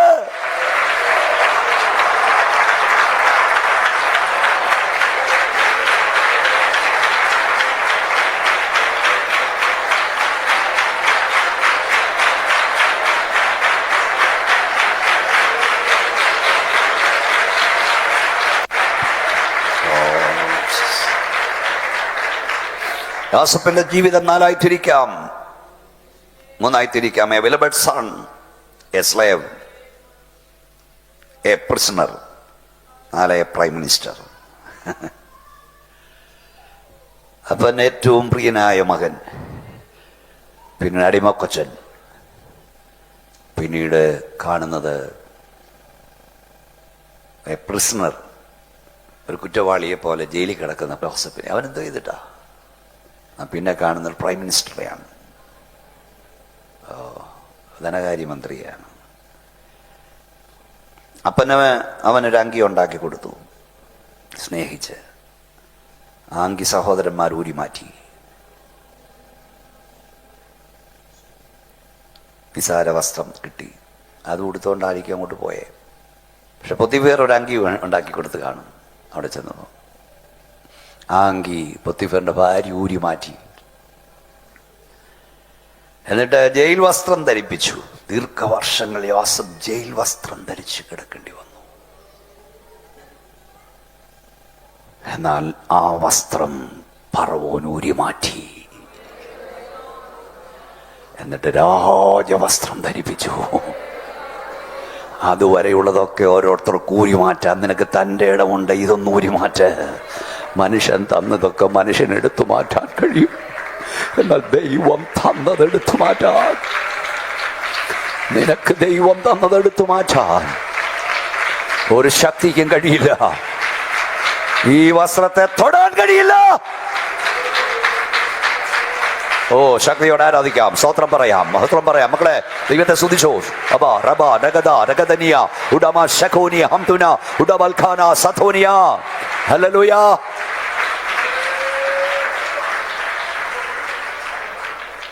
രാജവസ്ത്രം. ഈ യോസഫിനെ കുറിച്ച് നമ്മൾ പഠിക്കുമ്പോൾ, യോസഫിന്റെ കാലത്ത് നോ ചർച്ച് ഇൻ സ്റ്റേറ്റ്സ് അല്ലേ ഇവിടെ ഇരിക്കുന്നല്ലേ, no Bible, no pastor, no committee, no worship. ചർച്ചില്ല, പാസ്റ്റർ ഇല്ല, കമ്മിറ്റിയില്ല, മുടക്കാൻ ആളില്ല, തിരുത്താൻ ആളില്ല, ശാസിക്കാൻ ആളില്ല. എങ്കിലും യോസഫ് പാപം ചെയ്തില്ല. മനുഷ്യർ കാണുമെന്ന് വെച്ചല്ല യോസഫ് ജീവിച്ചത്. മനുഷ്യശങ്കയും ദൈവഭയവും രണ്ടും രണ്ടാ. മനുഷ്യഭയം, മനുഷ്യശങ്ക. ആരാധനയ്ക്ക് വന്നല്ലേ പാസ്റ്റർ ചോദിക്കും, വിളിക്കും, കമ്മിറ്റി ചോദിക്കും, ആള് വരും. അതുകൊണ്ട് വന്നേക്കാം. പലരും അങ്ങനെ വന്നിരിക്കുന്നവരാ ഇന്നത്തെ. ഞാൻ ഈയിടെ എവിടെ കയറി, എനിക്ക് ഈ സഭയിലൊക്കെ വന്ന് നീ ഏത് മിടുക്കനാന്ന് ഞാൻ നോക്കത്തില്ല. ഇപ്പം കാണുന്നതല്ലേ, വന്ന് ഇരിപ്പൊക്കെ കാണുന്നതാണ് എനിക്ക് ഇത് ചങ്കു പറഞ്ഞ ഈ പറയുന്നത്. അതുകൊണ്ട് ഇരിപ്പൊക്കെ കൂടെ കാണുമ്പം ചിലയിടത്ത് ചെന്ന് ഇന്ന് പ്രസംഗിക്കാൻ തന്നെ അങ്ങ് ഒഴുക്കാം. നിങ്ങളുടെ വില അങ്ങനെ കേട്ടോ, പലരും പേടിക്കുന്നുമുണ്ട്. ചിലത് തന്നെ അങ്ങ് ഇരുന്നാലെന്താന്ന് തോന്നുന്നു. അതെന്താന്നറിയാം, പെണ്ണുമ്പിള്ള നിർബന്ധിച്ച് കൊണ്ടിരുത്തുന്നതാ. അത് പുള്ളിക്ക് ഇവിടെ വരണമെന്നൊന്നുമില്ല. പെണ്ണുമ്പിള്ള ആ എന്നെയും കൂടെ കൊണ്ട് പെണ്ണുമ്പിള്ള നിർബന്ധിച്ചോണ്ടാകല്ല നീ ആരാധനയ്ക്ക് വരട്ടെ. സോദരം സോദരം സോദരം. മനുഷ്യഭയം, മനുഷ്യശങ്കയും ദൈവഭയവും. മനുഷ്യശങ്കയല്ല, ദൈവഭയമാണ് നിന്നെ നിർത്തേണ്ടത്. എന്നെ കാണുന്നൊരു ദൈവമുണ്ട്. അപ്പൻ എന്നെ കാണാത്തപ്പോഴും അമ്മ എന്നെ കാണാത്തപ്പോഴും എൻ്റെ ഭാര്യയോ ഭർത്താവോ എന്നെ കാണാത്തപ്പോഴും കാണുന്നൊരു സ്വർഗമുണ്ട്. കുഞ്ഞുങ്ങളെ പപ്പായും മമ്മിയും കാണാത്തപ്പോഴും നിങ്ങളെ കാണുന്നൊരു സ്വർഗമുണ്ട്. മനുഷ്യശങ്ക. പാസ്റ്റർ വിളിക്കില്ലേ, വിശ്വാസികൾ ചോദിക്കില്ലേ? ചിലരെ കുറിച്ചൊക്കെ ഞാൻ കേട്ടത് പ്ലെയിനിൽ കയറുന്ന ഉടനെ അവിടെ ഇവിടെ എല്ലാം നോക്കിയിട്ട് ചിലതൊക്കെ എടുത്ത് മോന്തുവെന്നാ പറയുന്നത് കേട്ട്. ആണ്ടടാ കിടക്കുന്നു, ആരും കാണുന്നില്ലേ? നിന്നെ എവിടെയും കാണുന്നൊരു സ്വർഗമുണ്ട്. യോസേപ്പ് പറഞ്ഞു, ഞാൻ ദൈവത്തെ ഭയപ്പെടുന്നു. അല്ല കമ്മിറ്റി മുടക്കുന്ന പേടിയല്ലെന്നേ. ചർച്ചില്ലാതെ അപ്പോഴും നമുക്ക് ഒരു കാലം അങ്ങനെ പോയില്ലേ. Church, no worship leaders, no pastor, no committee. പക്ഷെ ഞാൻ ദൈവത്തെ ഭയപ്പെടും. എൻ്റെ വിശ്വാസത്തിൻ്റെ ആധാരം ഇവിടെയിലൊന്നുമല്ല. ഇവരാരും എന്നെ കാണുന്നില്ലെങ്കിലും കാണുന്നൊരു സ്വർഗമുണ്ട്. കൈ ഉയർത്തിയാട്ടി സ്തോത്രം ശക്തിയോട് പറ. യോസേപ്പിനെ മന്ത്രിയാക്കാതിരിക്കാൻ എന്തെല്ലാം പണിയാവോ അതെല്ലാം പിശാച് നോക്കി, കുറ്റവാളിയാക്കി. ഒരു പദം പറഞ്ഞു നിർത്താം, മറ്റിലേക്ക് പറഞ്ഞു തീർത്തണമല്ലോ. യോസേപ്പിനെ ദൈവം മന്ത്രി പദവിയിലെത്തിക്കാൻ പദ്ധതികൾ തയ്യാറാക്കി. ഒരു രാഷ്ട്രത്തെ ഇളക്കി. വല്ല മനസ്സിലാകുന്നോ? ഒരു രാഷ്ട്രത്തെ ഇളക്കും. നിന്നോടുള്ള പ്രോമിസുകൾ നിറവേറാൻ ദൈവം ഒരു രാഷ്ട്രത്തെ ചിലപ്പം പിടിച്ചു കുലുക്കും. ശക്തിയോടെ സ്തോത്രം പറഞ്ഞോട്ടെ. യോസേപ്പിന്റെ പ്രധാനപ്പെട്ട കാര്യം ഞാൻ പറയാം. ഒരു ക്ഷാമം ഉണ്ടാകുമ്പോൾ സ്വപ്നം, ഒറ്റ സ്വപ്നം. ആർക്ക്? ഫറവോന്റെ സ്വപ്നം കണ്ടു, മറന്നുപോയി. രാവിലെ പറഞ്ഞ പോലെ എല്ലാ മന്ത്രവാദികളെയും ആഭിചാരകന്മാരെയും ക്ഷുദ്രക്കാരെയും അന്യായവാദികളെയും വിളിച്ചു, സ്വപ്ന വ്യാഖ്യാനം പറഞ്ഞു. അവർക്ക് സ്വപ്നവും മറന്നുപോയി, സ്വപ്ന വ്യാഖ്യാനമില്ല. ഞാൻ ദിവസം നിന്നപ്പം കർത്താവിനോട് പറഞ്ഞതേ, യോസേപ്പിൻ്റെ കാലത്ത് ഫറവോൻ ഈ മന്ത്രവാദികളെ വിളിച്ചതിൻ്റെ അർത്ഥം പുള്ളി ഏത് കാര്യം ഉണ്ടെങ്കിലും ഇവരെ വിളിച്ച് ചോദിക്കുമായിരുന്നു. ഇതിനു മുമ്പ് അവർ പലതും പറഞ്ഞിട്ടുണ്ട്. പലരും പറഞ്ഞില്ലേ വ്യാഖ്യാനം? ഇന്നിപ്പം വരും, ഇന്നാരും വരും, ജ്യോതിഷികളൊക്കെ പറഞ്ഞില്ലേ, പറഞ്ഞിട്ടുണ്ട്. അത് ഒത്തു വന്നിട്ടുമുണ്ട്. ആ വിശ്വാസത്തോടാണ് വിളിച്ചത്. എൻ്റെ മുഖത്തോട് നോക്കിയിരി, ആ വിശ്വാസത്തോടാണ് വിളിച്ചത്. പക്ഷെ അന്ന് ഇവന്മാരുടെ മുഴുവൻ വെളിപ്പാടുകളും സ്വർഗം ഓഫാക്കി കളഞ്ഞു. കാരണം ഇന്നേ ദിവസം യോസേപ്പിനുള്ള ദിവസമാണ്. സകല മന്ത്രവാദിയുടെ തന്ത്രങ്ങളെയും അവന്മാരുടെ എല്ലാ വെളിപ്പാടുകളെയും സ്വർഗം ഓഫാക്കി കളഞ്ഞു. ഈ ദിവസം യോസേപ്പിനുള്ള ദിവസമാണ്. യേശുവിൻ നാമത്തിൽ നിന്റെ ദിവസം, നിനക്ക് വേണ്ടിയുള്ള ദിവസമുണ്ട് കുഞ്ഞെ. ആ ദിവസത്തിൽ സകല പദ്ധതികൾ എന്ത് ഓഫാക്കും. ശക്തിയോടെ ആരാധിക്കുക. ഹല്ലേലൂയ.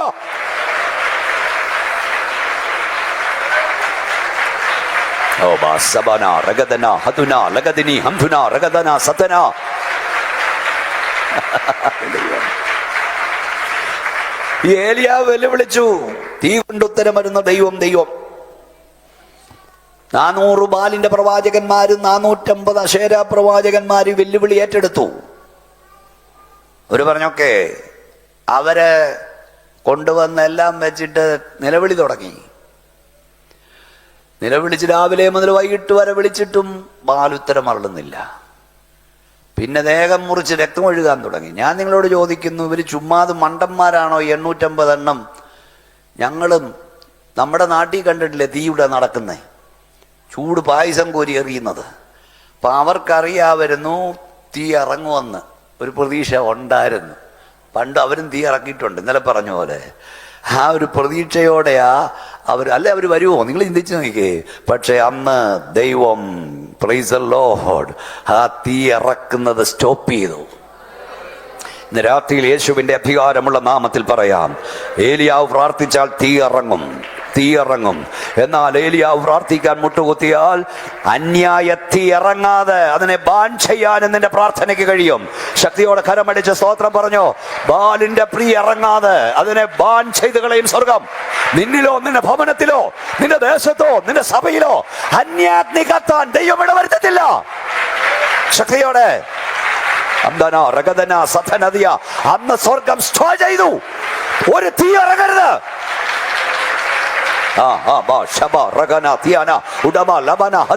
തീ ഇറക്കാൻ മാത്രമല്ല, ഹല്ലേലൂയ, അന്യായ തീ നിന്റെ പറമ്പിൽ വീഴാതെ, നിന്റെ കുടുംബത്തിൽ വീഴാതെ അതിനെ ബാൻ ചെയ്യാനും ദൈവശക്തൻ.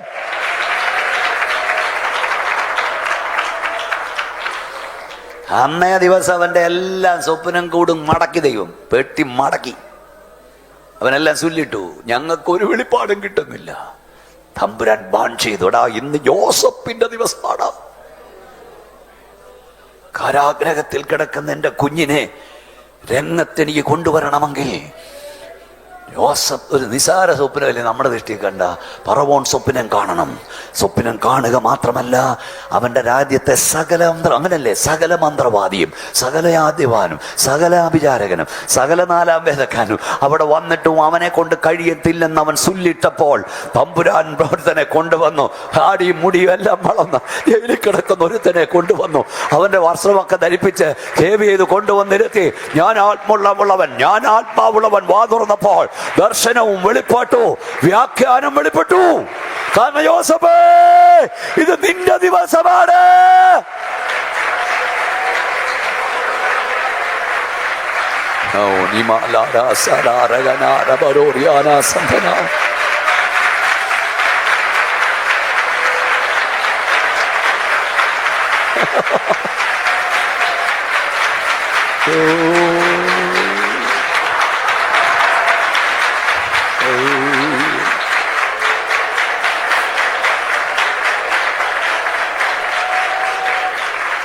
യോസഫിന്റെ ഒരു പ്രത്യേകത പറയാം. പൊട്ടക്കിണറ്റിൽ വീണേണ്ടി വന്നെങ്കിലും, അടിമപ്പണി ചെയ്യേണ്ടി വന്നെങ്കിലും, കാരാഗ്രഹത്തിൽ പോകേണ്ടി വന്നെങ്കിലും ദർശനം കാണുന്ന നിർത്തിയില്ല, വെളിപ്പാട് നഷ്ടപ്പെട്ടില്ല.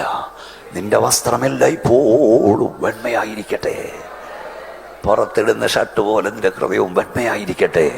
നിന്റെ തലയിൽ എണ്ണ കുറയാതിരിക്കട്ടെ. ജീവിത വിശുദ്ധി ഉണ്ടെങ്കിൽ, നിന്റെ മേൽ അഭിഷേകമുണ്ടെങ്കിൽ, ലോകത്തിൽ ഒരുത്തനും നിന്നെ തകർക്കാൻ കഴിയില്ല. ലോകത്തിൽ ഒരുത്തനും നിന്നെ ഒതുക്കാൻ കഴിയില്ല. നീ തോറ്റുപോകില്ല, നീ തോറ്റുപോകില്ല കുഞ്ഞേ.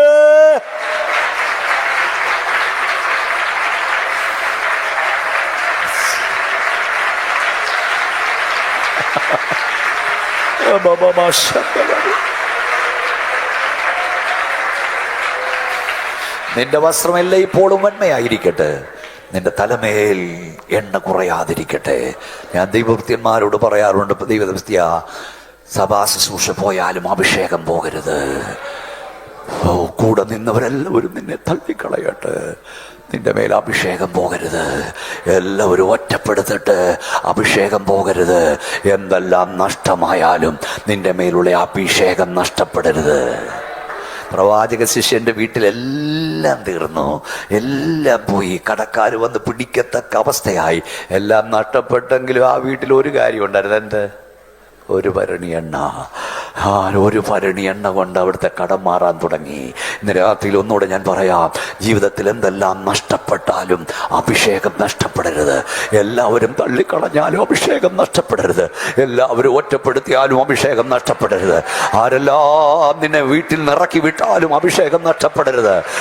ആർക്കും നിന്നെ വേണ്ട എന്ന് പറഞ്ഞാലും അഭിഷേകം നഷ്ടപ്പെടരുത്. നിന്റെ മേൽ അഭിഷേകമുണ്ടെങ്കിൽ, നിന്റെ മേൽ അഭിഷേകമുണ്ടെങ്കിൽ, നിന്റെ മേൽ അഭിഷേകമുണ്ടെങ്കിൽ നഷ്ടപ്പെട്ടതെല്ലാം അഭിഷേകം മടക്കി തരും. നഷ്ടപ്പെട്ടതെല്ലാം അഭിഷേകം മടക്കി തരും. നഷ്ടമായതെല്ലാം അഭിഷേകം മടക്കി തരും. ശക്തിയോടെ കരമടിച്ച് ആത്മാവിൽ ദൈവത്തെ ആരാധിക്കുക.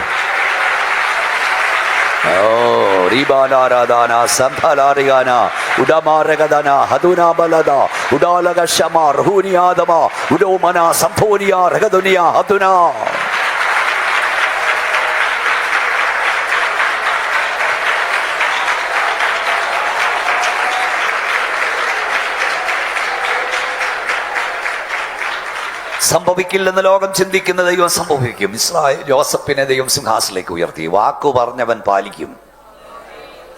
നമ്മുടെ ഒത്തിരി കാര്യങ്ങൾ പറയാറുണ്ട്, നേരമില്ല, നമുക്ക് നിർത്തണമല്ലോ. നമ്മുടെ വാഴ്ത്തപ്പെട്ട കർത്താവിന്റെ ജീവിതത്തിൽ സംഭവിച്ചത് അങ്ങനെയായിരുന്നു. യേശു കർത്താവ് ജനിക്കാതിരിപ്പാൻ പിശാച് നോക്കി. സ്ത്രീയുടെ സന്തതി സർപ്പത്തിന്റെ തല തകർക്കും. ഒന്നാമത്തെ ദൈവവാഗ്ദത്തം. സ്ത്രീയുടെ സന്തതി ജനിക്കാതിരിപ്പാൻ നോക്കി. അവൻ വളരാതിരിപ്പാൻ നോക്കി. അവൻ ക്രൂശിക്കപ്പെടാതിരിപ്പാൻ നോക്കി. അവൻ ഉയർക്കാതിരിപ്പാൻ നോക്കി. എന്നാൽ അവന്റെ പദ്ധതികളെ തകർത്തുകൊണ്ട് കർത്താവ് ജനിച്ചു. കർത്താവിടെ വളർന്നു. അവൻ ക്രൂശിക്കപ്പെട്ടു. മരണത്തെയും പാതാളത്തെയും തോൽപ്പിച്ചുകൊണ്ട് അവൻ ശക്തിയോടെ ഉയർത്തെഴുന്നേറ്റു. കൈ ഉയർത്തിയ ശക്തിയോടെ സ്തോത്രം പറഞ്ഞാട്ട്. കാൽവറി കുരിശ് പിശാചിന്റെ പദ്ധതികളുടെ സമ്പൂർണ്ണ പരാജയവും ദൈവിക പദ്ധതികളുടെ സമ്പൂർണ്ണ ജയവുമായിരുന്നു. എല്ലാം വിവരിപ്പാൻ നേരമില്ല. നമുക്ക് ആരാധനയിലേക്ക് കിടക്കണം. അപ്പോസ്തല പ്രവൃത്തി അദ്ദേഹത്തിന് അറിയാം, എത്രയോ വാക്യം ഞാൻ മറുത്തു കൊടുത്ത അതെല്ലാം ഷോർട്ട് ചെയ്തിരിക്കുകയാണ്. 27:62 മുതൽ വായിച്ചു.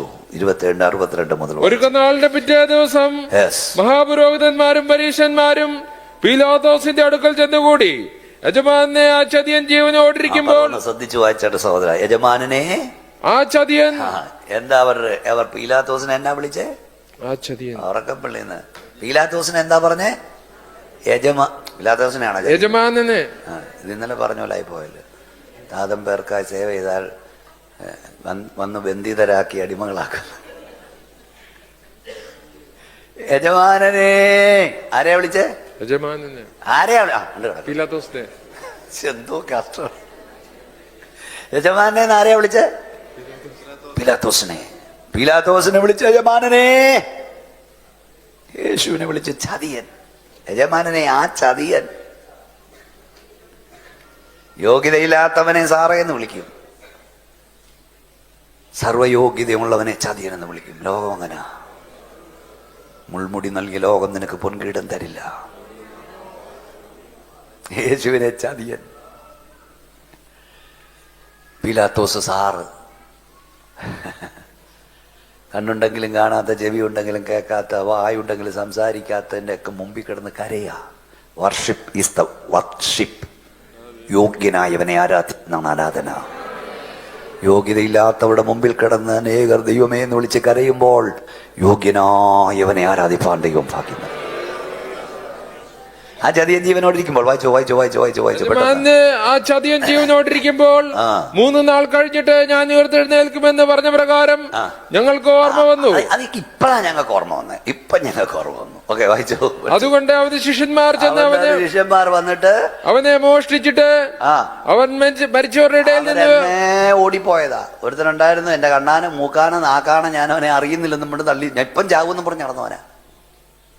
എല്ലാരും ഓടി. എന്നിട്ടും അവര് പറഞ്ഞു അവര് വരും, മോട്ടിച്ചോണ്ട് പോകുന്നു. അതുകൊണ്ട് വായിച്ചു. എന്ന് ജനത്തോട് പറയുകയും ഒടുവിലത്തെ ചതവ് മുമ്പിലത്തെ വിഷമമായി തീരുകയും ചെയ്യാതിരിക്കേണ്ടത് ദൂഷിക്കുന്ന കേട്ടോ അതിലത്തെ ചതി. ഇതൊക്കെ കേൾക്കാൻ നമ്മൾ വിധിക്കപ്പെട്ടവരാ. വായിച്ചു.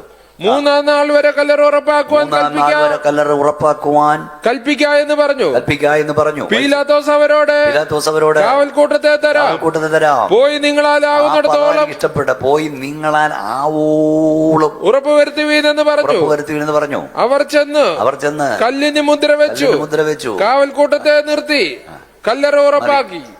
ഞാൻ നമ്മുടെ കർത്താവിന്റെ കല്ലറ മുമ്പിൽ പോയി നിന്നിട്ടുണ്ട്. അതിന് തൊട്ട് മുമ്പിൽ ഒരു ചെറിയ തോട്ടമുണ്ട്. അവിടെ വെച്ച് കർത്തൃമേശ ഞങ്ങൾ ടീമിൽ നടത്തിയിട്ടുണ്ട്. ഇതെല്ലാം ഞാൻ കണ്ടതാ. കർത്താവ് നടന്നിടത്തോളം ഞാൻ നടന്നതാണ്. അതിന്ന് രാത്രി ഒന്നും പറയാൻ നേരമില്ല. അന്ന് നമ്മുടെ കർത്താവിനെ കുറിച്ച് പറഞ്ഞൊന്നും കെട്ടുകഥയല്ല, അതെല്ലാം എപ്പോഴും ഇവിടെ ഉണ്ട്. സ്തോത്രം.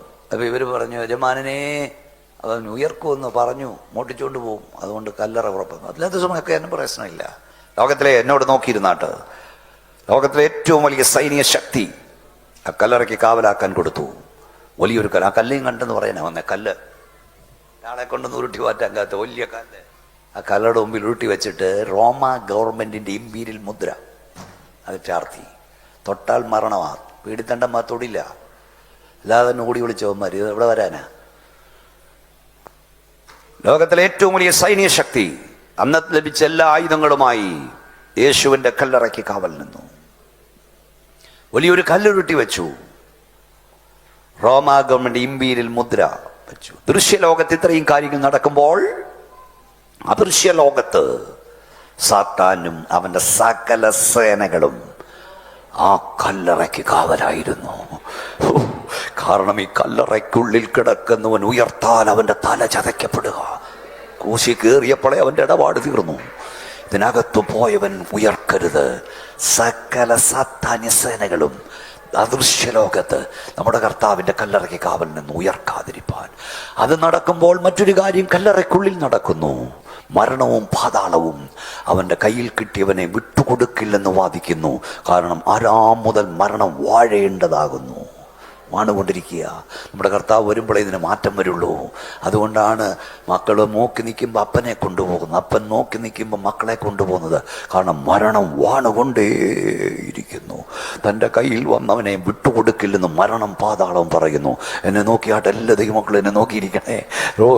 ലോകത്തിലെ ഏറ്റവും വലിയ സൈന്യശക്തി റോമൻ പടയാളികൾ കാവൽ നിൽക്കുന്നു, കല്ലുരുട്ടി വെച്ചിരിക്കുന്നു. അധികാരത്തിൻ്റെ അടയാളമായി റോമാഗോം ഡിംബീരിൽ മുദ്ര എവിടെ വെച്ചിരിക്കുന്നു. ഹല്ലേലൂയ. ദുഷ്ടപിശാചും അവൻ്റെ സകല സേനകളും ആ കല്ലറയ്ക്ക് കാവൽ നിൽക്കുന്നു. മരണവും പാതാളവും തൻ്റെ കയ്യിൽ കിട്ടിയവനെ വിട്ടുകൊടുക്കില്ലെന്ന് വാദിക്കുന്നു. എന്നാൽ അപ്പോസ്തല പ്രവൃത്തി 2-ാം അധ്യായം 23-ാം വാക്യം എഴുതിയിരിക്കുന്നു, അവനെ പിടിച്ചു വെക്കുന്നത്, കൈ ഉയർത്തിക്കൊടുക്കോ, കൈ ഉയർത്തിപ്പിടിച്ചോ, സ്വോത്രം പറഞ്ഞു നോക്കിയോ, അവനെ തടഞ്ഞു വെക്കുന്നത് ആ മരണത്തിന് അസാധ്യമായിരുന്നു. മരണത്തിന് അസാധ്യമായിരുന്നു. ദൈവമോ മരണപാശങ്ങളെ അഴിച്ച് അവനെ ഉയർത്തെഴുന്നേൽപ്പിച്ചു. തൻ്റെ ഇടത്തോട് വിളിച്ചു പറ, ദുബൈയിൽ ഷാർജയുടെ മണ്ണിൽ നിന്ന് വിളിച്ചു പറ, അവനെ ഉയർത്തെഴുന്നേൽപ്പിച്ചു. കരമടിച്ചുകൊണ്ട് പറ, ശക്തിയോട് പറ, ഞങ്ങളുടെ കർത്താവ് ഉയർത്തെഴുന്നേറ്റു.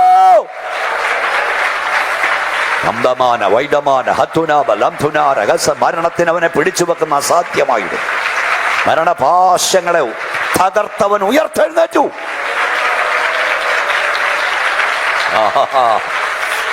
ഒന്നിനും നിങ്ങൾ ആരാധിച്ചില്ലെങ്കിലും ഇതിനാണ് നിങ്ങൾ ആരാധിക്കേണ്ടത്. അവൻ ഉയർത്തെഴുന്നേറ്റു. ഉറക്കെ പറ, അവൻ ഉയർത്തെഴുന്നേറ്റു. ഞങ്ങളുടെ കർത്താവ് ഉയർത്തെഴുന്നേറ്റു. അവൻ ഇന്നും ജീവിക്കുന്നു, അവൻ ഇന്നും ജീവിക്കുന്നു.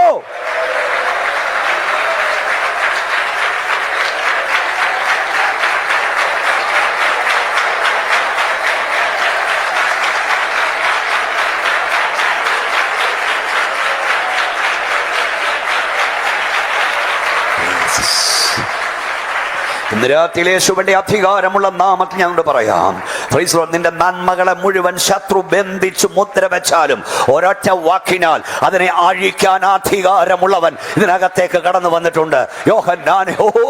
ഞാൻ മരിച്ചവനായിരുന്നു, എന്നാൽ ഇതാ ഞാൻ എന്നേക്കും ജീവിച്ചിരിക്കുന്നു.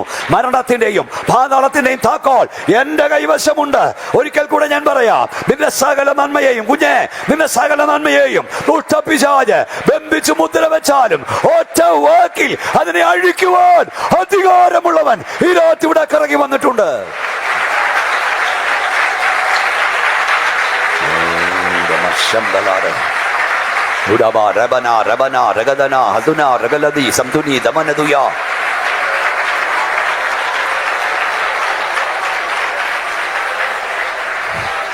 ഒരു ദൂതൂടെ ഞാൻ പറയാം. നമ്മുടെ കർത്താവ് ഉയർക്കാതിരിപ്പാൻ എന്തെല്ലാം ചെയ്യാമോ അതെല്ലാം ചെയ്യാൻ ദൈവം പിശാചിനെ അനുവദിച്ചു. ദൈവം തടഞ്ഞില്ല. എന്തൊക്കെ ചെയ്യാവോ അതെല്ലാം ചെയ്തു. പക്ഷേ യേശു ഉയർത്തെഴുന്നേറ്റു. രാത്രി ഓളിൽ ആരാധിക്കും ദൈവവേദലേ, നിന്റെ ഉയർച്ചയ്ക്കെതിരായി എന്തെല്ലാം ചെയ്യാമോ, നിന്റെ തലമുറയുടെ ഉയർച്ചയ്ക്കെതിരായി വെല്ലുവിളിയോട് തന്നെ എന്തെല്ലാം ചെയ്യാമോ, നിന്നെ വേദനിപ്പിക്കാൻ എന്തെല്ലാം ചെയ്യാമോ അതെല്ലാം പിശാച് ചെയ്തു കൊള്ളട്ടെ. എന്നാൽ ജയം യേശുവിനാണ്. ജയം യേശുവിനാണ്. ജയം സഭയ്ക്കാണ്. ജയം ദൈവസഭയ്ക്കാണ്, ദൈവജനത്തിനാണ്. യേശുവിന്റെ നാമത്തിൽ പറ, പിശാചേ നീ ചെയ്യാവുന്നെല്ലാം ചെയ്തു കൊള്ളുക. എന്നാൽ ജയം യേശുവിനാണ്. ജയം സഭയ്ക്കാണ്. ജയം ദൈവജനത്തിനാണ്. അവൻ ചെയ്യട്ടെന്നേ, ചെയ്യാവുന്നൊക്കെ അവൻ ചെയ്തോട്ട്. വേദനിപ്പിക്കാവുന്നിടത്തോളം വേദനിപ്പിച്ചോട്ട്. പക്ഷെ ജയം യേശുവിനാ. ഞാൻ സകലയിടത്തിന് ദൈവമായ യഹോവ, എനിക്ക് കഴിയാത്ത വല്ല കാര്യമുണ്ടോ? സ്തോത്രം. യേശു ക്രിസ്തുവിന്റെ മടങ്ങി വരവ് സംഭവിക്കില്ലെന്ന് ലോകം ചിന്തിക്കുന്നു. അടുത്ത ദിവസം നമുക്ക് അതിനെക്കുറിച്ച് ചിന്തിക്കാം. അത് സംഭവിക്കും. വിശുദ്ധന്മാരുടെ ഉയർപ്പ് സംഭവിക്കില്ലെന്ന് ലോകം ചിന്തിക്കുന്നു. അത് സംഭവിക്കും. ന്യായവിധിയില്ലെന്ന് ലോകം വിശ്വസിക്കുന്നു. അത് സംഭവിക്കും. നിത്യതയില്ലെന്ന് ലോകം ചിന്തിക്കുന്നു. അതുണ്ടെന്ന് നമ്മൾ കാണും. ഞാൻ സകലയിടത്തിൻ്റെയും ദൈവമാഹോവ, എന്നാൽ കഴിയാത്ത വല്ല കാര്യമുണ്ടോ? കാഹളം ധ്വനിക്കും. ബാക്കി പറ, മരിച്ച വിശുദ്ധന്മാർ ഉയർക്കും. ജീവനോട് ശേഷിക്കുന്നവരായി നാം അവരോടൊരുമിച്ച് ആകാശമേഘങ്ങളിൽ കർത്താവിനെതിരേൽപ്പാൻ എടുക്കപ്പെടും. പറഞ്ഞാൽ എടുക്കപ്പെടും. ലോകം പറയും നടക്കാൻ പോകുന്നില്ല, പിശാച് പറയും നടക്കാൻ പോകുന്നില്ല. ഞാൻ സർവ്വജനത്തിൻ്റെയും ദൈവമായ യഹോവ, എനിക്ക് കഴിയാത്ത വല്ല കാര്യമുണ്ടോ? യേശു ക്രിസ്തുവിനെ മരിച്ചവരുടെ നിന്ന് ഉയർത്തെഴുന്നേൽപ്പിച്ചുകൊണ്ട് ആത്മാവ് നിങ്ങളിൽ വസിക്കുന്നുവെങ്കിൽ ഈ താഴ്ചയുള്ള ശരീരത്തെ അവൻ്റെ അമർത്യതയുള്ള ശരീരത്തോട് രൂപാന്തരപ്പെടും. ആ കാഹളം ധ്വനിക്കും, മരിച്ച വിശുദ്ധരുയർക്കും, നാം രൂപാന്തരം പ്രാപിക്കും, നാം ഭൂമിയുടെ ഗുരുത്വാകർഷണ ശക്തിയെ വെല്ലുവിളിക്കും, നാം പറന്നുയരും. ശക്തിയോടെ കരമടിച്ചാലോചിച്ച് ഉയരും. Hallelujah, hallelujah, hallelujah.